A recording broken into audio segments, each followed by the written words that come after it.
आज हम लोग व्याकरण पढ़ेंगे। सबसे पहले हम लोग ये जानेंगे कि व्याकरण क्या है, व्याकरण किसे कहते हैं। तो आइए पढ़ते हैं व्याकरण की परिभाषा। देखिए लिखा गया है व्याकरण की परिभाषा। व्याकरण की परिभाषा होती है, व्याकरण वह शास्त्र है जो हमें शुद्ध शुद्ध पढ़ना, लिखना और बोलना सिखा दे, उसे व्याकरण कहते हैं। व्याकरण के 3 विभाग हैं। पहला वर्ण विचार, शब्द विचार, वाक्य विचार। अब हम पढ़ेंगे कि वर्ण किसे कहते हैं, या वर्ण की परिभाषा क्या होती है, या वर्ण क्या है। वर्ण को ही हम अक्षर कहते हैं।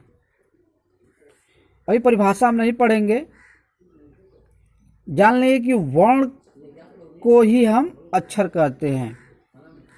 अक्षर मतलब जब इसका हम संध विच्छेद करेंगे तो अधन क्षर होता है, और अ का मतलब होता है नहीं, और क्षर का मतलब होता है विनाश।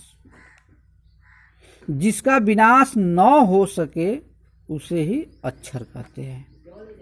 इसलिए वर्ण की परिभाषा है भाषा की वह छोटी से छोटी ध्वनियाँ जिसके टुकड़े नहीं किए जा सकते, उसे वर्ण कहते हैं। अब आइए नीचे पढ़ते वर्ण के प्रकार।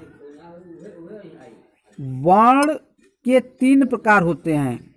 पहला स्वर, व्यंजन, और तीसरा होता है अयुग्मा। अब इसमें हम पढ़ेंगे स्वर। जिन वर्णों को बोलते समय किसी अन्य वर्णों की सहायता नहीं लेनी पड़ती है, उसे स्वर कहते हैं। अर्थात जो स्वतंत्र रूप में बोले जाते हैं उसे ही स्वर कहते हैं, और स्वरों की संख्या होती है 11। अब फिर स्वर के प्रकार यहाँ देखते हैं, हमने बनाया कि स्वर के 3 प्रकार यहाँ दिखाई दे रहे हैं। पहला ह्रस्व स्वर, दूसरा दीर्घ स्वर और प्लुत स्वर। अब देखिए ह्रस्व स्वर में ह्रस्व स्वर की जो संख्या होती है 4 होती है। अ, छोटी, छोटाऊ, री। दीर्घ स्वर की संख्या होती है 7। आ, बड़ी, बड़ाऊ, ए, आए, ओ, औ। इसीलिए इसको हम ऐड कर देंगे, 4 और प्लस 7 बराबर 11। इसलिए स्वरों की संख्या 11 होती है। अब हम लोग इसको अगले वीडियो में आगे पढ़ेंगे।